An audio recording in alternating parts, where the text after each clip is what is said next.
Olá a todos e todas. Inicialmente eu quero agradecer o convite para conversar um pouquinho aqui com vocês sobre o trabalho interprofissional e colaborativo, né, por ocasião, né, do lançamento da Escola de Governo em Saúde do município do Recife. Então, para mim é uma alegria e uma honra poder fazer essa discussão aqui nesse momento. E aí, para a gente começar, até para dar sentido a essa discussão, eu gostaria de trazer esse panorama, né, da saúde em todo o mundo, que foi elaborado pela Comissão Independente de Educação da revista The Lancet, que coloca algumas problemáticas que estão tentando ser enfrentadas em todo o mundo no contexto da formação e do trabalho em saúde.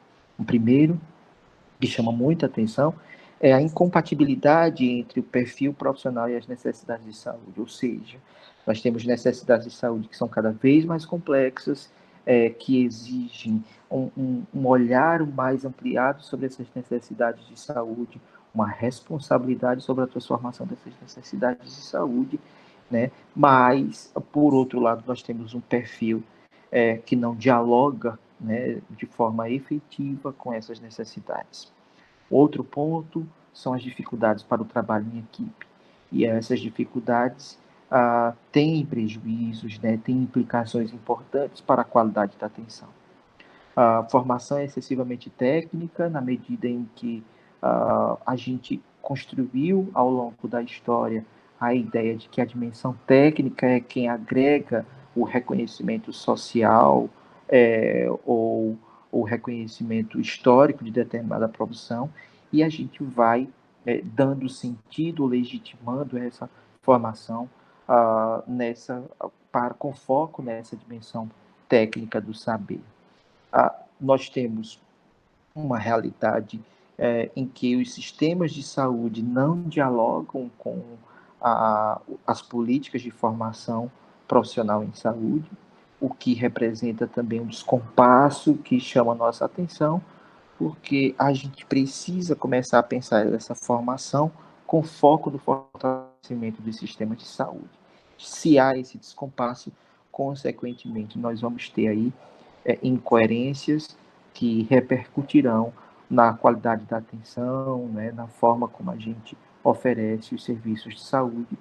E um último ponto é a pouca análise de contexto, de análise do contexto. Né? Nós temos, todos os profissionais têm, não conseguem analisar o contexto em que estão inseridos, muitas vezes em decorrência de não ter sido desenvolvido ao longo do processo formativo uma sensibilidade ou uma responsabilidade social para que ele se perceba como o sujeito de transformação de uma determinada realidade. Então, é interessante a gente começar essa fala, porque são pontos que estão relacionados com o processo de formação e que repercutem fortemente na realidade do trabalho em saúde. Então, acho que esse é um ponto interessante para a gente começar falando.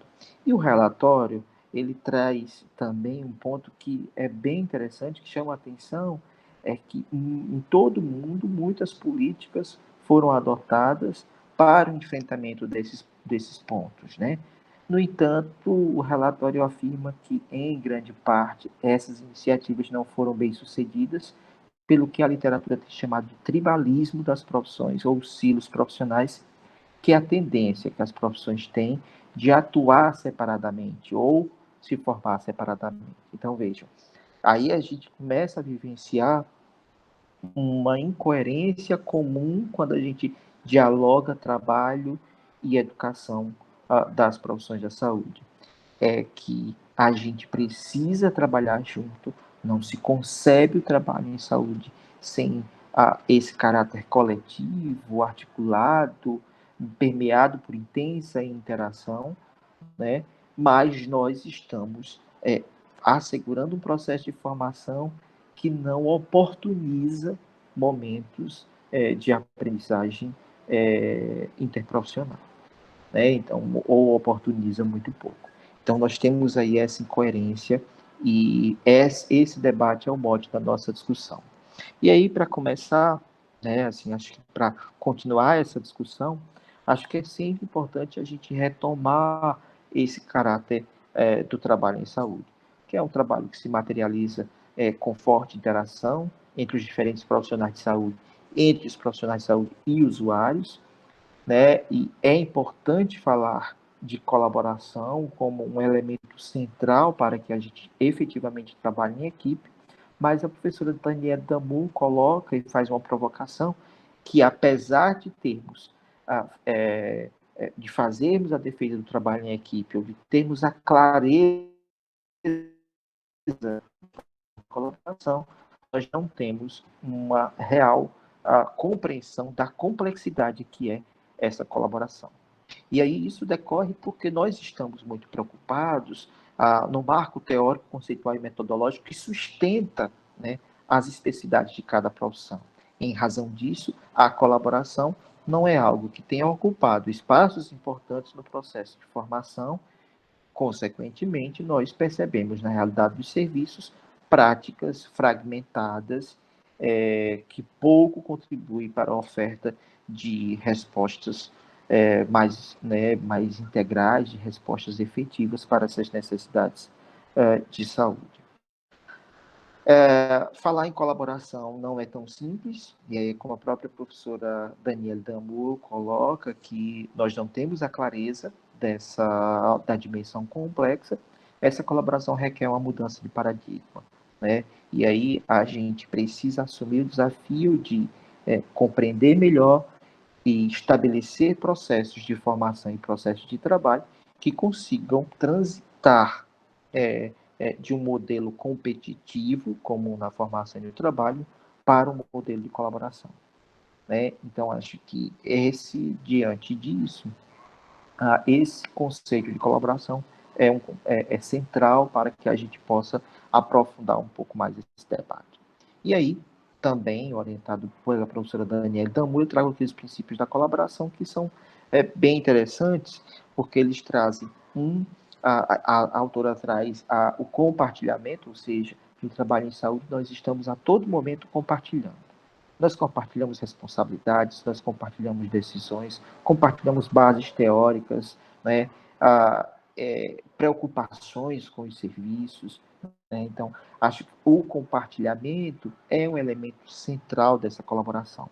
Só que, para que a gente possa compartilhar, a gente precisa estabelecer relações de parceria, que implica que está relacionado com confiança, com respeito, com o estabelecimento de um modelo de comunicação efetiva, né, em que a gente entende que um profissional reconheça e valorize o trabalho do outro, né? Então acho que são esses elementos aí.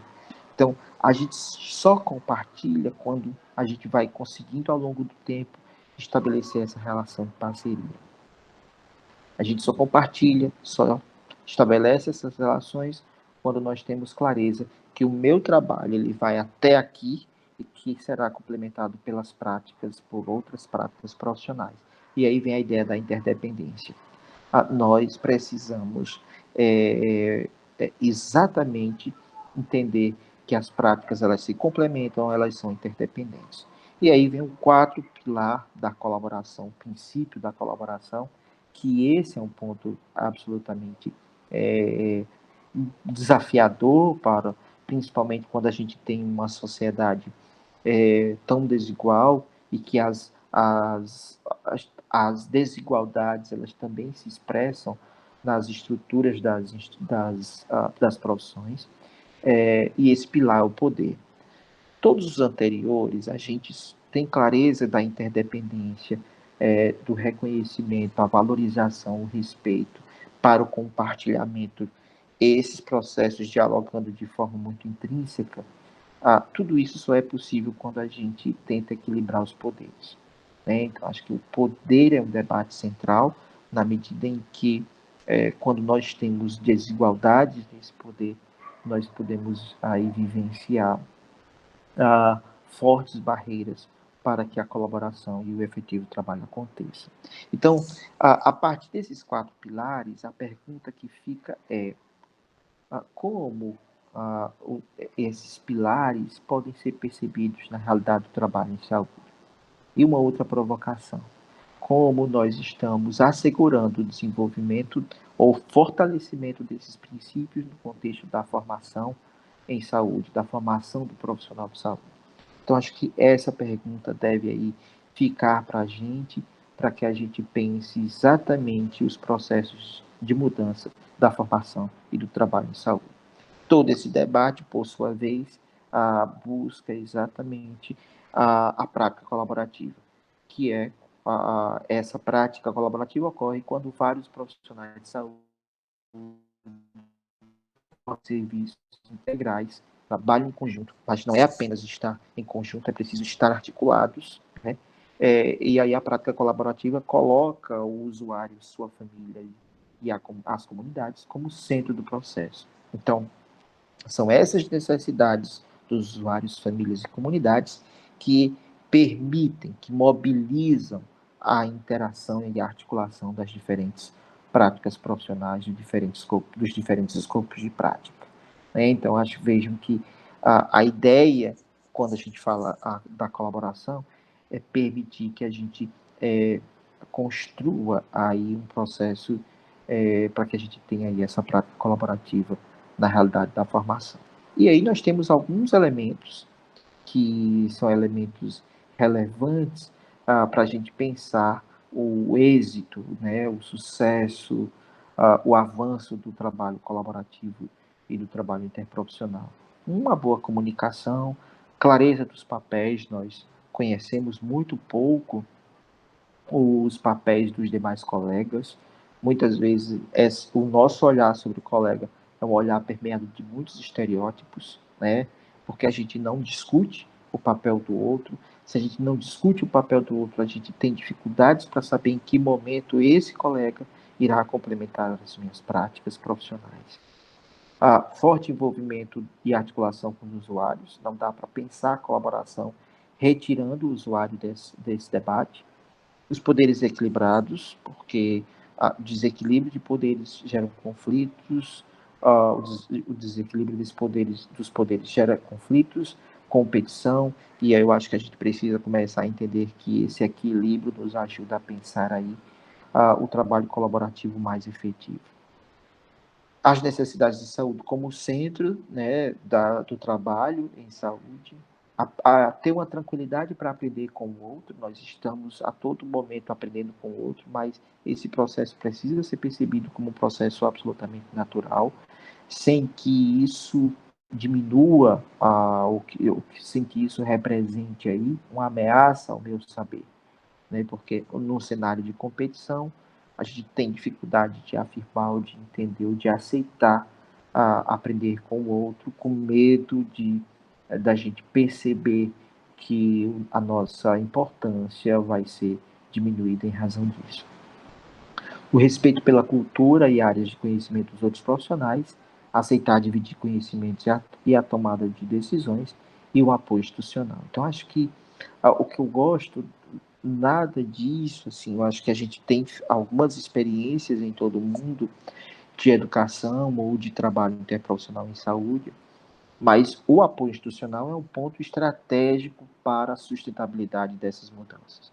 Então, acho que a gente precisa pensar, né, entender que esse apoio institucional é central. E essa é a imagem que sintetiza esse debate, onde nós temos as necessidades de saúde locais, que são enfrentadas por um sistema de saúde fragmentado. A gente busca a educação interprofissional como os seus marcos teóricos, permitindo o desenvolvimento da prática colaborativa, e essa prática colaborativa irá contribuir para um sistema de saúde mais fortalecido, consequentemente a melhoria dos resultados na saúde. Então percebam que esse é o itinerário que a gente precisa percorrer, né, quando a gente faz o debate da educação e do trabalho interprofissional. E aí, a educação, ela para ser coerente com o seu papel, deve observar algumas recomendações. Não dá para a gente falar sobre trabalho sem a gente olhar aí para a educação, e penso que falar de educação e de trabalho interprofissional tem todo o sentido nesse momento, ou para todos os processos começam a ser construídos pela Escola de Governo em Saúde do município do Recife. Então, estudantes, corpo docente, comunidade devem repensar esses programas dos cursos de forma conjunta.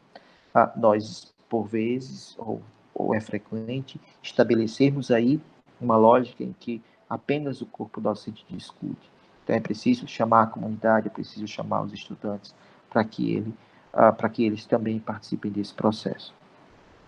Desenvolver um currículo baseado em competências é bem desafiador, desde as DCNs, a gente já fala numa formação orientada por competências, mas a gente ainda tem dificuldade, inclusive, de compreender, até porque o termo, a expressão, o conceito de competência é um termo muito polissêmico, né? Então acho que a gente ainda precisa entender um pouco o que seriam essas competências e de que forma a gente consegue colocar nos currículos intencionalmente o desenvolvimento dessas competências.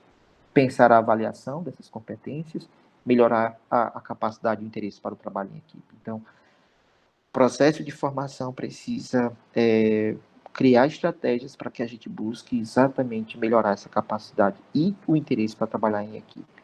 As abordagens educacionais inovadoras ajudam bastante, buscar desenvolver processos de avaliação coerentes com o que a gente estabelece como objetivo de aprendizagem, promover novos tipos de profissionalismo, e aí a professora Carol Orchard, ela traz uma discussão sobre a dupla identidade, ou seja, a gente precisa assegurar que os profissionais tenham, né, e desenvolvam a sua identidade profissional, de dentistas, de fisioterapeutas, de farmacêuticos, enfermeiros, médicos, mas que o processo formativo também construa outra identidade, que é a identidade interprofissional, a identidade de equipe.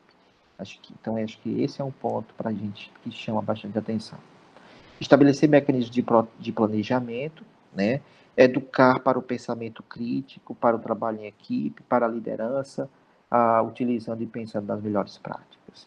E aí, diante disso, quando a gente discute o trabalho interprofissional, a gente também faz a discussão da educação interprofissional, porque esse debate faz com que a gente comece a pensar em marcos teóricos, conceituais e metodológicos que nos ajude a construir no futuro essas práticas colaborativas no contexto do trabalho em saúde.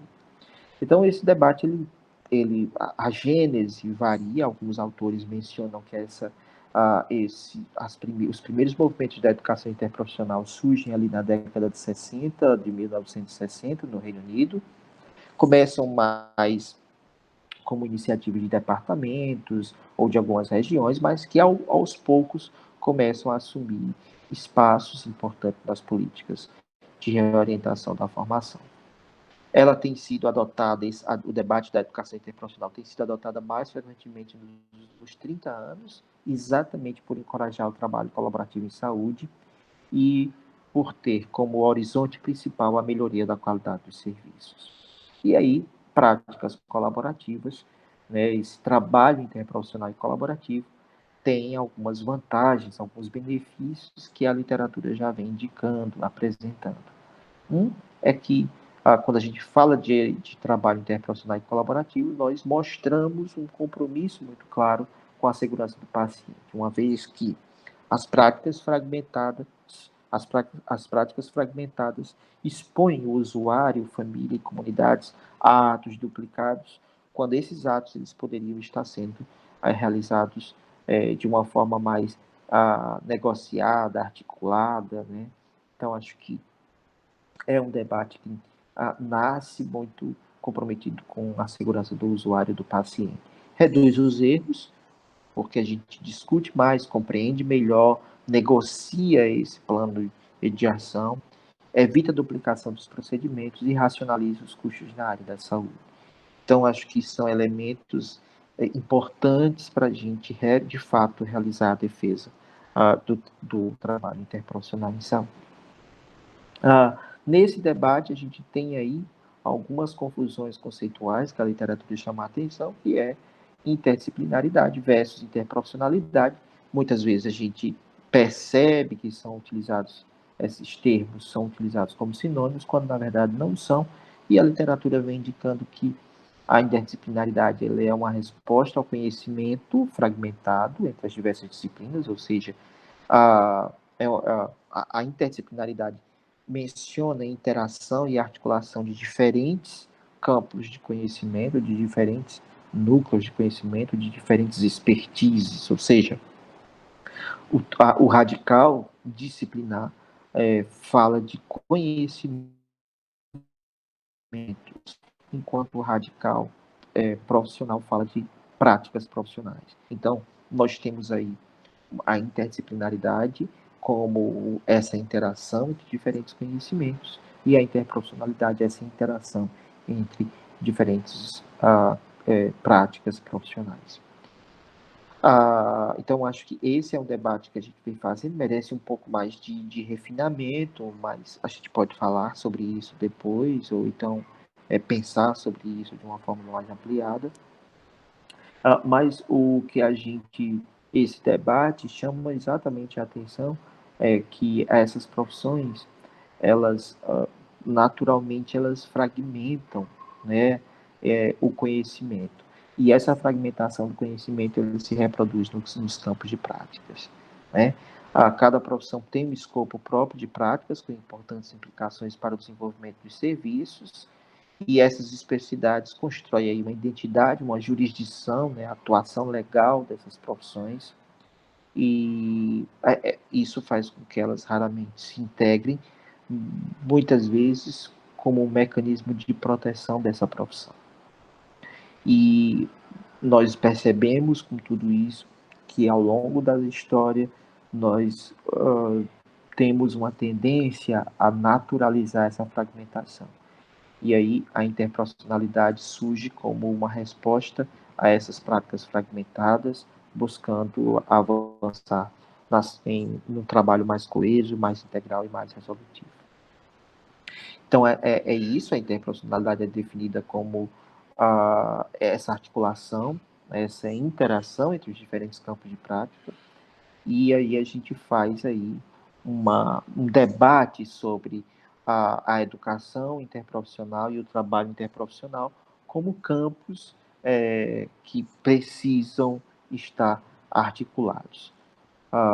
E aí eu gosto muito dessa discussão de uma revisão sistemática em que traz a definição de educação interprofissional como uma intervenção em que membros de mais de uma profissão em saúde aprendem em conjunto, de forma interativa, com o propósito explícito de melhorar a colaboração interprofissional e a saúde e bem-estar dos pacientes, clientes ou ambos. O que eu gosto dessa definição é porque mostra que os processos de formação, pensando numa prática colaborativa, é importante que esses processos comecem a fazer o investimento no campo da educação interprofissional. E a educação interprofissional, assim como o trabalho, não é juntar estudantes ou profissionais no mesmo espaço apenas. É preciso que eles sejam juntos, que eles interajam e que nessa interação haja um propósito explícito. Qual o propósito explícito? Que eu forme a competência técnico-científica, ético-política, humanística, cultural, mas que eu incorpore nessa formação a competência da colaboração, a competência colaborativa para o efetivo trabalho em equipe. Esse é um elemento central desse debate. Então, como nós vamos articular a formação do que é específico, do que é comum, a elementos que nos ajudam a ter práticas mais integrais e resolutivas. E aí eu vou falar um pouquinho mais, muito mais aqui sobre a identidade profissional e as diferenças de poder, que eu já falei um pouco. Eu acho que essa é uma discussão central, principalmente quando a gente trabalha ou quando a gente percebe que estamos inseridos numa sociedade muito desigual e que a gente acaba naturalizando diferenças de poderes entre as profissões, né? E aí nas instituições, nós percebemos hierarquias formais e informais, tratamentos diferenciados.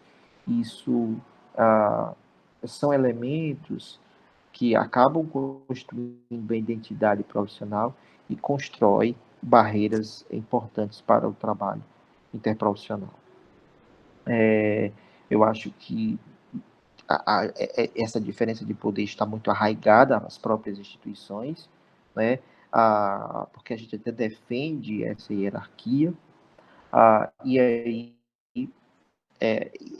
essa realidade vai dificultando a comunicação e criando barreiras e dando sentido ao que lá no relatório chama de tribalismo das profissões, mas outros autores já fazem uma discussão mais aprofundada sobre tribalismo das profissões ou silos profissionais. Isso vai construindo uma lógica do profissional centrismo, que é a lógica centrada no usuário, né? Então, e aí a gente vai construindo esse movimento. Os profissionais de uma categoria X, Y, Z têm uma linguagem própria, valores, crenças, né? E isso vai construindo aí uma lógica, construindo uma identidade que vai sendo incorporada por toda a sociedade, muitas vezes contribuindo para o fortalecimento dos estereótipos entre essas profissões. Então, acho que o caminho para a finalização da minha apresentação, dizendo que falar de trabalho interprofissional requer também um entendimento da educação interprofissional que consiga complementar de fato a outra, pensando somente num distanciamento que existe entre a formação e o trabalho. Então, a educação interprofissional requer que a gente pense aí práticas colaborativas, né, e que oportunizar experiências aos estudantes para que eles, de fato, percebam e vivenciem experiências interprofissionais e colaborativas. Existem evidências suficientes né, que a prática interprofissional colaborativa traz resultados no trabalho em equipe. Mas é preciso construir essas evidências para mensurar o impacto das ações de educação interprofissional. Algumas vezes a gente percebe que nós avançamos nas práticas interprofissionais, mas às vezes a gente não avança tanto na formação interprofissional. Então, são áreas que a gente precisa dialogar e conversar aí de uma forma mais articulada para que elas se aproximem e os avanços sejam compartilhados também. E aí, para pensar, melhorar os resultados da educação interprofissional, nós temos que entender, né, e encontrar formas de enfrentar as barreiras culturais, que a gente já falou um pouco, desses estereótipos, mas nós temos também fatores institucionais, quando nós temos na própria instituição normativas ou o próprio tratamento diferenciado, e esses fatores institucionais acabam contribuindo para que a gente tenha essas práticas fragmentadas e essa formação muito uniprofissional comum, né, e que a gente vem fazendo esse tensionamento. A gente precisa pensar formas de incluir no processo de formação um contexto de aprendizagem que realmente estimule a colaboração interprofissional e trabalhar o desenvolvimento docente. Nós, docentes, não fomos formados na perspectiva interprofissional. Então, a gente precisa, sim, trabalhar com o desenvolvimento docente, né, para que os resultados da educação interprofissional possam ser percebidos aí no curto, médio e longo prazo. Os fatores institucionais incluem liderança e recursos capazes de assumir essa nova agenda, né, de assumir essa mudança de paradigma, e processos administrativos requer uma mudança também administrativa, porque requer o apoio institucional para que essas mudanças possam acontecer. Um ponto central desse debate é ressituar a necessidade do usuário, da população, no centro do processo, né? Então, acho que esse é um debate que a gente precisa pensar. A prática colaborativa é, antes de tudo, materializada por fortes interações que não são complexas, não depende apenas da minha vontade, da vontade do outro, como mencionado, são fatores culturais, históricos, institucionais, né, contextuais, que interferem muito fortemente.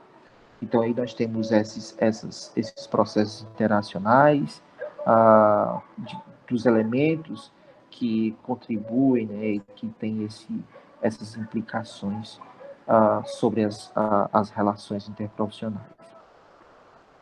Os fatores sistêmicos, que o nosso próprio sistema educacional, o nosso próprio sistema de saúde, as políticas ou algumas políticas que não contribuem ou que possam ou que podem realmente contribuir, e entendendo que a gente precisa começar a pensar formas de pressionar, né, as instituições e o nível macro para que a gente encontre elementos de estímulo e de valorização do trabalho interprofissional e colaborativo.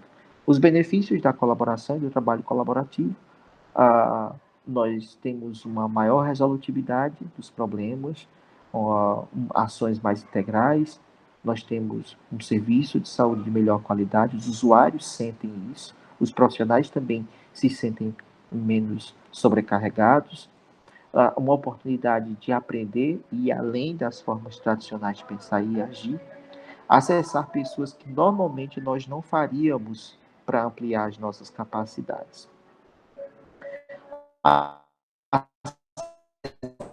Nós temos uma produtividade aumentada e uma maior criatividade. E as recomendações e desafios é entender que todo esse debate não é um debate universal, nós estamos em construção, há muitas interpretações, e que a gente precisa ampliar os estudos e a elaboração de evidências sobre os efeitos da educação interprofissional para que a gente tenha aí um trabalho mais colaborativo, de fato, interprofissional e em equipe.